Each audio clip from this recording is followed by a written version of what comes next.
Doctor আমি থাকিকে কইলে ভাই তোমার গায়ে একটা যাই ভাই ও ভাই রে তোমার ভাই যাই তার মধ্যে হুট করে কোম্পানি থেকে বন্ধ দিয়েছে, তারপর শ্রমিক সবাই আসছে, আসার পর গেট বন্ধ করে দিয়েছে, বন্ধ করার পর আন্দোলন করতেছে, অনেকগুলো কোম্পানির লোক চলে গেছে, অনেকগুলো আন্দোলন করতেছে, তারপর হুট করে আর্মি গুলি করছে, সবাইকে গুলি করছে, তারপর পাবলিক আবার উল্টা ঢেলাঢেলি শুরু করেছে, যখন গুলি শুরু করছে তখন পাবলিকও ঢেলাঢেলি।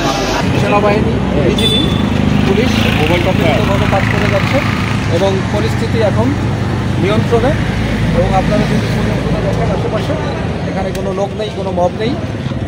এই বিষয়ে প্রশাসনিক পর্যায়ে কার্যক্রম চলছে, চলমান আছে এবং সার্বিক নিরাপত্তা পরিস্থিতি এখন নিরাপত্তা বাহিনীর সম্পূর্ণ নিয়ন্ত্রণে রয়েছে। আনুমানিক 9টার সময় আমাদের এখানে কিছু জরুরি বিভাগ কিছু রোগী আসেন, আনুমানিক 6 জন। এর মধ্যে একজন মৃত অবস্থায় আমাদের এখানে আসেন এবং বাকিরা শরীরের বিভিন্ন জায়গায় ক্ষত নিয়ে আসেন। তারা বর্তমানে চিকিৎসাধীন আছেন আমাদের অন্তঃবিভাগে। এটা এখন পরবর্তী আরও বিচার বিশ্লেষণ করে তারপরে সিদ্ধান্ত নেওয়া লাগবে। তবে তাদের কিছু পিলেট ইনজুরি থাকতে পারে।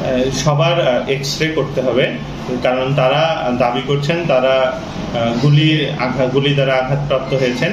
সেক্ষেত্রে আমাদের এক্স-রে করে দেখতে হবে যে এক্স-রে গুলি যদি থেকেও থাকে সেটা শরীরের কোন জায়গায় আছে এবং কি অবস্থায় আছে, তারপরে সেটা সিদ্ধান্ত নিতে হবে যে কি অবস্থা, সেটার কি চিকিৎসা দেওয়া না।